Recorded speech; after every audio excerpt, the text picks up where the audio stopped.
एस्टिमेटचे जे वेगवेगळे फॉर्म्युला होते ते फॉर्म्युला नक्कीच आता बदलावे लागतील। पूर्वी दोराब सोपारीवाला प्रणव राय यांनी जो फॉर्म्युला मांडला अँटी इन्कम्बन्सी प्रो इन्कम्बन्सीचा, तो आता बदलून मतदानाच्या टक्केवारीवरून आपल्याला दिसतंय की गेल्या वेळी जिथे 60% आसपास मतदान झालं होतं त्या दिल्लीमध्ये अनेक ठिकाणी यंदाच्या वेळी 58% मतदान झालंय आणि याचा फायदा भाजपला होताना दिसतोय जे प्राथमिक कल आहेत त्यावरून।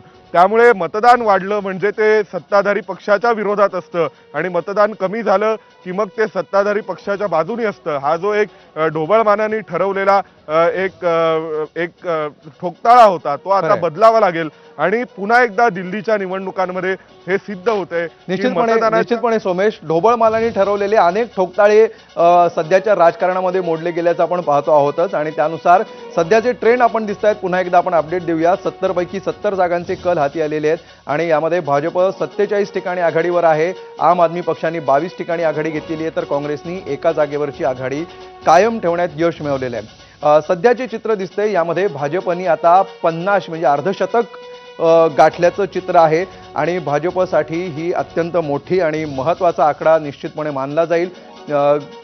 गेल्या अनेक वर्षांपासून 27 वर्षांपासून सत्तेपासून लांब असणाऱ्या भाजपनी कमबॅक करताना जोरदार कमबॅक केल्याचं सध्या तरी चित्र दिसतं आहे। भाजप 50 जागांवर सध्या आघाडीवर आहे, आम आदमी पक्ष 19 जागांवर आणि काँग्रेस एका जागावर सध्या एक जागेवर आघाडी घेताना दिसतो आहे। गणेश ठाकूर आपल्याबरोबर आहेत। गणेश, ज्या प्रकारे आपण बोलत होतो की आतापर्यंत मतांची विभागणी होईल यासाठी केवळ काँग्रेसवर अवलंबून न राहता भाजपनी वेगळ्या प्रकारे स्ट्रॅटेजी आखल्याचं दिसतंय आणि आत्ताचे आकडे हेच सांगताना दिसत आहेत असं आपण म्हणू शकतो। अगदी बरोबर। भाजपला हे कळून सुटलं होतं की मागील 2 टर्मपासून केजरीवाल का निवडून येत आहेत, त्यांचा वोट बँक काय, कशा प्रकारच्या स्कीम्स आहेत आणि म्हणून बजेटमध्ये ज्या प्रकारे 12 लाख रुपयांची सवलत देण्यात आली होती ते एक मोठा मार्ग भाजपसोबत त्यामुळे जोडला गेला, कारण 12 लाख ही मोठी अमाऊंट असते आणि अशा प्रकारे अनएक्सपेक्टेडली ते निर्णय घेतला गेला तर त्या निर्णयाचा परिणाम या दिल्ली निवडणुकीमध्ये झालं असं दिसतंय आणि म्हणूनच हा भाजपचा फॅक्टर आहे। भाजपनं जी मायक्रो मॅनेजमेंट केली तो एक दुसरा मुद्दा होता। तिसरा मुद्दा म्हणजे RSSने पूर्ण ताकदीनं भाजपचं काम इथं किंवा पक्षासाठी इथं प्रचार केला, सिक्रेट मीटिंग्स घेतल्या आणि अनेक दिवसांपासून हे काम सुरू होतं आणि उमेदवाराचं चयन, ज्या प्रकारचं उमेदवाराचं चयन केलं गेलं, उमेदवार जे निवडून येऊ शकतात, विनिबिलिटी हा क्रायटेरिया ठेवून भाजपनं आपले उमेदवार दिले। यामुळं अनेक असे मोठे चेहरे होते ज्यांना विधानसभाच्या निवडणुकीमध्ये उतरवलं गेलं।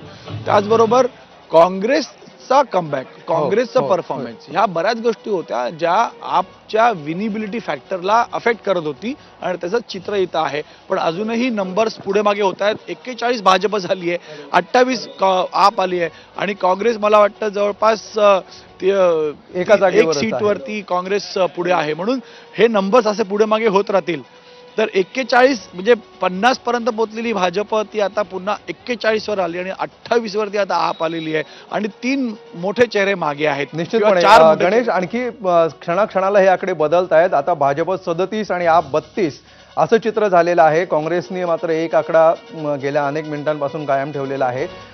पुन्हा एकदा सोमेश कोलगेकडे आपण जाऊया। सोमेश, हे आकडे तर बदलताना दिसत आहेत आणि हे आकडे इतक्या मोठ्या प्रमाणात बदलत आहेत, इतक्या रेंजमध्ये बदलत आहेत, याचाच अर्थ आपण डेफिनेटली असं म्हणू शकतो की अगदी सुरुवातीचे हे कल आहेत, आकडे सेटल व्हायला अजून थोडासा वेळ लागणार आहे। सध्या याबाबत काय अपडेट्स मिळत आहेत, किती फेऱ्या झालेल्या आहेत आणि अजून किती फेऱ्या होणं बाकी आहेत? साधारण आत्ता जो 70 आकडा दिसतो आहे, 70 जागा